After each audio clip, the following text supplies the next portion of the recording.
Hello, ഞാനിന്ന് ചെയ്യുന്ന video Edakkal കേവ്സിനെ പറ്റിയാണ്. അപ്പോൾ എടക്കൽ കേവ്സ് എന്ന് പറയുമ്പോൾ കേരളത്തിലെ വയനാട് ജില്ലയിലാണ്. കൽപ്പറ്റയിൽ നിന്നാണെങ്കിൽ ഒരു 30 കിലോമീറ്റർ താഴെ. ഏറ്റവും അടുത്ത സിറ്റി എന്ന് പറയുന്നത് ബത്തേരിയാണ്. ബത്തേരി 10 കിലോമീറ്റർ താഴെ ആയിരിക്കും വരുന്നത്.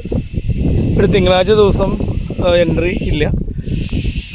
നമ്മൾ മെയിൻ റോഡിൽ വണ്ടി വെച്ചിട്ട് എടക്കൽ കേവ്സിലോട്ട് നമ്മൾ ഏകദേശം ഒരു 20-25 മിനിറ്റ് നടക്കാനുണ്ട്.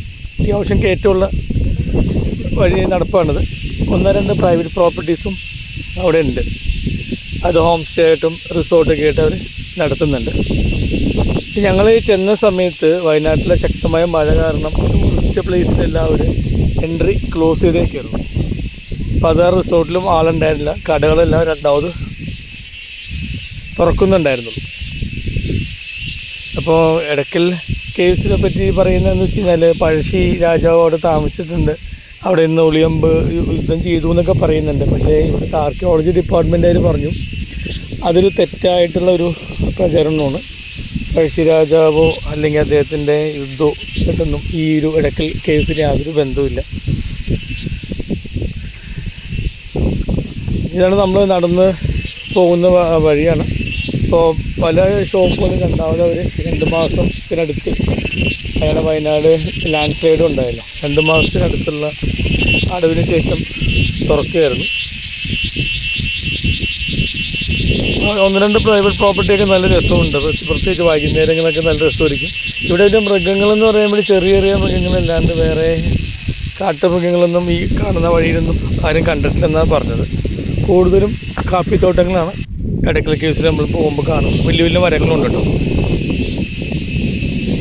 അപ്പോൾ എടക്കൽ കേവ്സിലോട്ട് നമ്മൾ പോകുമ്പോൾ പ്ലാസ്റ്റിക് ബോട്ടിൽ എന്തെങ്കിലും ഒരു ബോട്ടിലിന് അവർ 60 രൂപ ചാർജ് ചെയ്യും. അപ്പോൾ അതിൽ സ്റ്റിക്കർ ഒട്ട് ചെയ്യും. തിരിച്ച് വരുമ്പോൾ ഈ ബോട്ടിൽ കാണിച്ച് ആ പൈസ നമുക്ക് തിരിച്ചു തരികയും ചെയ്യും. കാരണം പ്ലാസ്റ്റിക് മുക്തമാക്കാനുള്ള ഒരു പരിപാടിയാണ്. ഇത് മിക്ക ഫോറസ്റ്റിലും അത് ഫോളോ ചെയ്യുന്നുണ്ട്. അപ്പോൾ ഈ ടിക്കറ്റ് എടുത്തു കഴിഞ്ഞിട്ട് ഇവിടെ പാറകളെല്ലാം അവർ ചെത്തി മിനുക്കി അത്യാവശ്യം നല്ല ബുദ്ധിമുട്ടില്ലാത്ത രീതിയിൽ പടികളാക്കി മാറ്റിയിട്ടുണ്ട്. എങ്കിലും ഞങ്ങൾ ചെന്നത് മഴക്കാലത്തായിരുന്നു. പ്രത്യേകിച്ച് ഞാൻ മഴക്കാലമായതുകൊണ്ട് റബ്ബർ ഷൂ ആയിട്ടിരുന്നു. റബ്ബർ ഷൂ ഇടുമ്പോൾ പ്രശ്നമെന്ന് വെച്ച് കഴിഞ്ഞാൽ ഇതൊന്ന് തേഞ്ഞ് കഴിയുമ്പോൾ പെട്ടെന്ന് അതിൻ്റെ ഗ്രിപ്പ് പോകും. അപ്പോൾ നമ്മൾ ഇടുമ്പോൾ അത്യാവശ്യം ഗ്രിപ്പുള്ള നമ്മൾ ചെരുപ്പോ അല്ലെങ്കിൽ സാൻഡെക്സോ ഷൂസോ ഇട്ടിട്ട് വേണം നമ്മൾ ഈ പടികൾ നമ്മൾ കയറാൻ വേണ്ടി. എടക്കൽ കേവ്സിന്റെ ചരിത്രം എന്താണെന്ന് വെച്ച് കഴിഞ്ഞാൽ 30,000 വർഷം മുമ്പ് ഈ പ്രദേശത്ത് ശക്തമായ ഭൂമി കുലുക്കമുണ്ടായിരുന്നു. ആ ഭൂമി കുലുക്കത്തിൽപ്പെട്ടിട്ട് ഇവിടെ ഉണ്ടായ മലകൾ ആ സ്ഫോടനത്തിൽ ചിതറുകയും അതിൽ ശേഷമാണ് ഈ കാണുന്ന എടക്കൽ ഗുഹയും അതേപോലെ തന്നെ മറ്റുള്ള പാറകളും രൂപാന്തരപ്പെട്ടു എന്നാണ് അവർ പറയുന്നത്.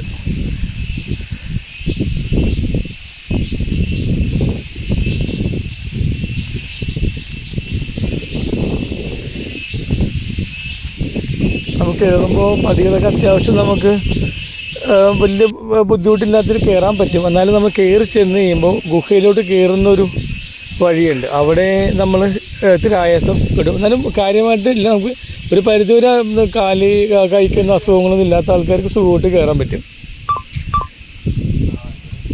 ഇത് എടക്കൽ കേവ്സിൻ്റെ ചരിത്രവും ആർക്കിയോളജി ഡിപ്പാർട്ട്മെൻറ്റ് അവരുടെ നിർദ്ദേശങ്ങളാണ് അവിടെ എഴുതി വച്ചിരിക്കുന്നത്. ഈ പടികളൊക്കെ എല്ലാം ഇങ്ങനെ വെള്ളം വീണ് കിടക്കുകയാണ്. ചില അടുത്തൊക്കെ പൂപ്പിലും പായലൊക്കെ ഉണ്ട്.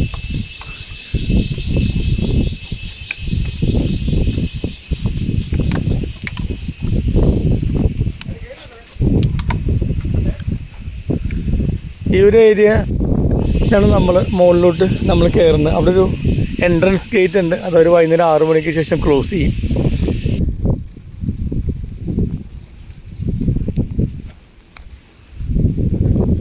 ഇത് കഴിഞ്ഞാൽ പിന്നെ എല്ലായിടത്തും സ്റ്റീലിൻ്റെ സ്റ്റെപ്പുകളാണ്. ഹാൻഡ് റെയിൽസ് ഉണ്ട്. ഈ സ്റ്റീലിൻ്റെ സ്റ്റെപ്പിൽ തന്നെ അവർ ക്ലേയുടെ ടൈൽസാണ് ഇട്ടിരിക്കുന്നത്.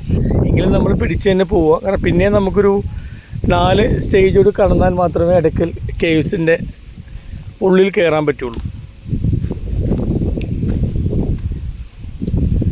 അപ്പോൾ എടക്കൽ കേവ്സിന് പറയാനുള്ളത് 6000 വർഷത്തെ ചരിത്രമാണ്. ഇത് 19-ാം നൂറ്റാണ്ടിൻ്റെ അവസാനത്തിൽ വയനാടിൻ്റെ ഉണ്ടായിരുന്ന ഒരു ഫോറസ്റ്റ് ഓഫീസർ സായിപ്പാണ്, ആ ഇംഗ്ലീഷ് മാനാണ് ഇത് നായാട്ടിൽ വന്നപ്പോഴാണ് ഇത് കണ്ടുപിടിക്കുന്നത്. അപ്പോൾ ഇവര് ഈ 6000 വർഷ ചരിത്രത്തിൽ 2000 വർഷം വരെയുള്ള ചരിത്രങ്ങൾ ഡീകോഡ് ചെയ്തെടുത്തിട്ടുണ്ട്. അതിൽ ലിപികളല്ല കൂടുതലും, കാരണം അന്നത്തെ കാലത്ത് ഭാഷയില്ലാത്ത സ്ഥിതിയിൽ ഇവർ പടം വരച്ചിട്ടാണ് അങ്ങോട്ടും ഇങ്ങോട്ടും കമ്മ്യൂണിക്കേറ്റ് ചെയ്തതും ആ പടം തന്നെയാണ് അവർ ഭാവി കാലത്തിൽ വേണ്ടി അവരുടെ ഒരു ചരിത്രം, അവരുടെ ജീവിത രീതികൾ എങ്ങനെയായിരുന്നു കാണിക്കാൻ വേണ്ടി അവർ വരച്ചിട്ടിരിക്കുന്നത്.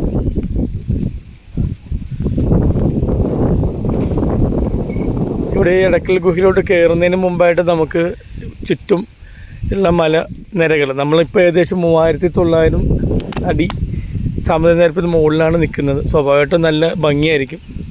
ഞങ്ങളുടെ ഒരു 3-4 മണി സമയം കൂടിയായിരുന്നു. അപ്പോൾ ആ സൂര്യകിരണങ്ങൾ താഴെ പതിക്കും വേണ്ട ഭംഗിയും ആ ഒരു നല്ല കാറ്റും അത് നമുക്ക് പറഞ്ഞറിയിക്കാൻ പറ്റൂല.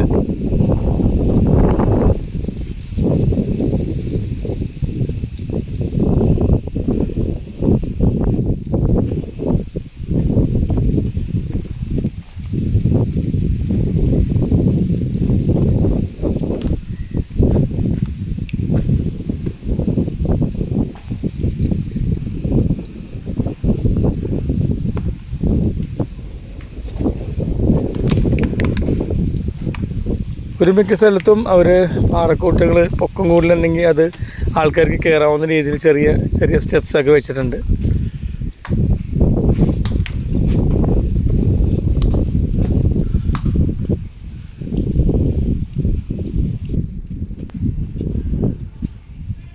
ഈ എടക്കൽ കേവിന് അല്ലെങ്കിൽ എടക്കൽ ഗുഹയ്ക്ക് ഈ പേര് വരാൻ കാര്യമെന്ന് വെച്ച് കഴിഞ്ഞാൽ ഈ ഭൂകമ്പം ഉണ്ടായ സമയത്ത് 2 മലനിരകളുടെ ഇടയിലോട്ട് വലിയൊരു കല്ല്, എടക്കുള്ള കല്ല് വന്ന് വീണിട്ടുണ്ട്. ആ എടക്കുള്ള കല്ലിനെയാണ് ഈ എടക്കൽ എന്നുള്ള പേര് വരാനുള്ള കാരണമെന്നാണ് അവിടെ നമുക്ക് വിവരങ്ങൾ പറഞ്ഞു തരുന്ന ഒരു മത്തായി എന്നൊരു ചേട്ടനുണ്ട്. വളരെ നല്ലൊരു മനുഷ്യനാണ്. ഞാൻ ആളുടെ ഫോൺ നമ്പർ ഈ വീഡിയോയിൽ ചേർത്തിട്ടുണ്ട്. അപ്പോൾ ഇതിൽ നമുക്ക് കുറച്ച് ചക്രങ്ങൾ കാണാം. കുറച്ച് ചക്രങ്ങളെന്ന് വെച്ചാൽ അന്നത്തെ കാലത്ത് നായാട്ടിന് ശേഷം കിട്ടുന്ന പുലിയോ അല്ലെങ്കിൽ മൃഗങ്ങൾ ഏതാണെന്ന് വെച്ചാൽ അതിനെ വലിച്ചുകൊണ്ട് പോകാനാണ് ഇവർ ഉപയോഗിച്ചിരുന്നത് ഈ ചക്രങ്ങൾ. അതേപോലെ തന്നെ അവരുടെ ഏറ്റവും വലിയ ഒരു പടം എന്ന് പറഞ്ഞാൽ ട്രൈബിലെ രാജാവ്, ആ രാജാവിൻ്റെ കിരീടവും വെച്ചുള്ള ചിത്രങ്ങൾ വരച്ചിട്ടുണ്ട്. അപ്പോൾ ഒന്നുകിൽ അവരുടെ അവൻ്റെ പുതിയ രാജാവ് തിരഞ്ഞെടുക്കപ്പെട്ടുള്ളതായിരിക്കും, അല്ലെങ്കിൽ ഉത്സവത്തിൻ്റെ ആയിരിക്കാം. അതിൻ്റെ സൈഡിൽ തന്നെ ഒരു സ്ത്രീയുടെ പടമുണ്ട്. പിന്നെ സൂക്ഷിച്ച് നോക്കി കഴിഞ്ഞാൽ ആനയുടെ ചിത്രം കാണാം. അതേപോലെ തന്നെ അവിടെ കുരങ്ങൻ്റെ ചിത്രമുണ്ട്. അപ്പോൾ ഇതിൽ നിന്നൊരു കാര്യം നമുക്ക് മനസ്സിലാണെന്ന് വെച്ച് കഴിഞ്ഞാൽ വർഷങ്ങൾക്ക് മുമ്പ് തന്നെ മനുഷ്യനും മൃഗങ്ങളും തമ്മിലുള്ള ബന്ധം ഉണ്ടായിരുന്നു എന്നാണ് മനസ്സിലാക്കപ്പെടുന്നത്. ഇതാണ് ഈ ട്രൈബ് രാജാവിൻ്റെ ഒരു പടം അവർ വരച്ചു വച്ചിരിക്കുന്നത്. സൂക്ഷിച്ച് നോക്കിയാലും മനസ്സിലാവുള്ളൂ ഇട്ടത്. ഇതിൽ ഈ തമിഴ് ചേർന്ന ദ്രാവിഡൻ ഭാഷയിലാണ് അവസാനം എഴുതിയേക്കുന്നത്. അതിന് ശേഷമുള്ള ഒരു ചുമരിലും ഇന്നേ വരെ ആയിരിക്കും ഡീകോഡ് ചെയ്യാൻ പറ്റിയിട്ടില്ല. ഭാവിയിൽ പറ്റുമായിരിക്കും. നിലവിലുള്ള സാങ്കേതിക അറിവുകൾ വെച്ച് പറ്റിയിട്ടില്ലെന്നാണ് മത്തായി ചേട്ടൻ പറഞ്ഞു തന്നത്.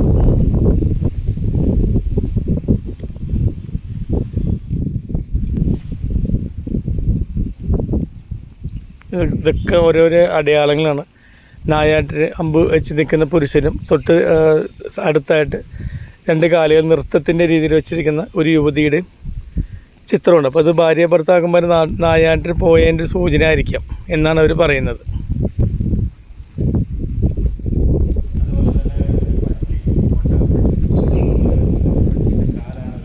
അതേപോലെ തന്നെ ഇവിടെ 2 മലകളുടെ ഇടയിൽ കൂടി ചെറിയൊരു വിടവുണ്ട്. ആ വിടവിൽ നമ്മൾ നോക്കിയാൽ നല്ല ക്ലൈമറ്റുള്ള സമയത്താണെങ്കിൽ ദൂരെയുള്ള ഫാൻറ്റം റോക്ക് ഒരു ടൂറിസ്റ്റ് സ്പോട്ടാണ്. ഫാൻറ്റം റോക്ക് ഇവിടെ നിന്ന് കാണാൻ പറ്റും. പക്ഷെ അവിടെയെല്ലാം കുഴികളുള്ളതുകൊണ്ട് അവർ ക്ലോസ് ചെയ്തിട്ടുണ്ട്. അപ്പോൾ ചെറിയ ചെറിയ കമ്പികളുടെ ഇടയിൽ നിന്ന് നോക്കി, ഇതാണ് ആ ഗ്യാപ്പ്. പക്ഷെ വളരെ ഭയങ്കര ഫീലിംഗ് ഉണ്ട് അതിൽ നമ്മൾ നിന്ന് നമുക്ക് ആ ഒരു എക്സ്പീരിയൻസ് ചെയ്യുമ്പോൾ.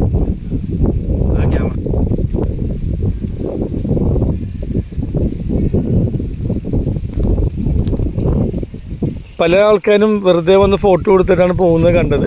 ചില ആൾക്കാർ കൃത്യമായിട്ട് ചോദിക്കുന്നുണ്ട്. ആ ചോദിക്കുന്നവർക്ക് എല്ലാം പറഞ്ഞു തരാൻ വേണ്ടി മത്തായി ചേട്ടനുണ്ട്. ഇതിലൂടെയാണ് നമ്മൾ താഴേക്ക് ഇറങ്ങി വന്നത്.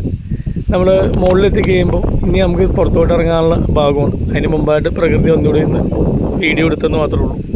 നേരത്തെ പറഞ്ഞുകൊണ്ട് തന്നെ നമുക്ക് അവിടെ നിന്ന് തിരിച്ചു പോരാൻ തോന്നില്ല. അത്രയ്ക്ക് നല്ലൊരു എക്സ്പീരിയൻസാണ് നമുക്ക് അവിടെ നിന്ന് കിട്ടുന്നത്. മുകളിൽ നിന്നുള്ള വ്യൂ.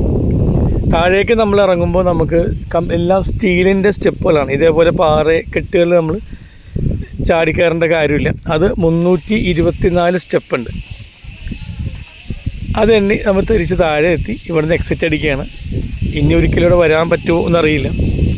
എങ്കിലും ഇത് ജീവിതത്തിൽ എല്ലാവരും ഒരിക്കലെങ്കിലും പോകേണ്ട ഒരു സ്ഥലമാണ്. വയനാട് വരുമ്പോൾ എടക്കൽ കേവ്സും നിങ്ങളുടെ ലിസ്റ്റിൽ ആഡ് ചെയ്യാം. വീഡിയോ ഇഷ്ടമെന്ന് വിചാരിക്കുന്നു. തരുന്ന സപ്പോർട്ടിന് നന്ദി. Thank you. ബൈ.